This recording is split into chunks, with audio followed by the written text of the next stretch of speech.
Well, it felt like a long news week with multiple crimes and cooler weather. Whatever news you're needing, the KTAB website has you covered. Big Country Homepage's Carly Cross is here with us to give you the details on the stories you've been clicking on the most. Carly? Hey, well, this week has been a little faster paced than last for sure, but I think our top story of the week on web is going to surprise you. Here's this week's Big Country Beat. Starting low with number 5, 41-year-old Anthony Cobb was arrested in connection to a homicide investigation out of Snyder. He's suspected to have a play in 34-year-old Ashley Terraz's death last Wednesday. At number 4, Abilene mother Brittany Schultz is accused of abandoning and endangering her 8-year-old child in August. This is one of those accounts that people tend to get riled up about, and y'all demonstrated your frustrations throughout nearly 350 Facebook interactions with our post across the board. Court documents say she was left in a hot car for more than 2.5 hours and was rushed to a hospital after a medical episode at a McDonald's. Coming in at number 3, another hard one here.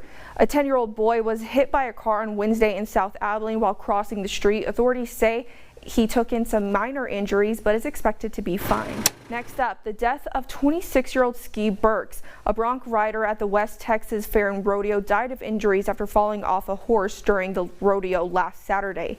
The rodeo continued Thursday night with a noticeable absence. Ski was just an outgoing, positive young man. He's going to be sorely missed.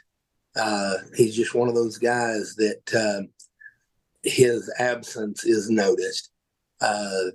He's not somebody that you won't know he's not around. And coming in at number 1 on web, this is something none of us saw coming. A weather article performing so well online. Just in the first 24 hours of its posting, this article got more than 68,000 clicks. On Monday, a long-awaited cold front swept through, bringing us our much-needed and welcomed rain we've had this week. But our meteorologists did have to warn you about some potential severe storms. Now, not to step on Sam's toes, but I do believe we have a warm-up coming our way for the next week. As for this week's Big Country Beat, that is all I've got. Let's get back to what's happening now with Heather. All right, well, thank you, Carly. Our top story on web right now, it's the crash on I-20 that happened around noon today. All those stories and more can be found on bigcountryhomepage.com.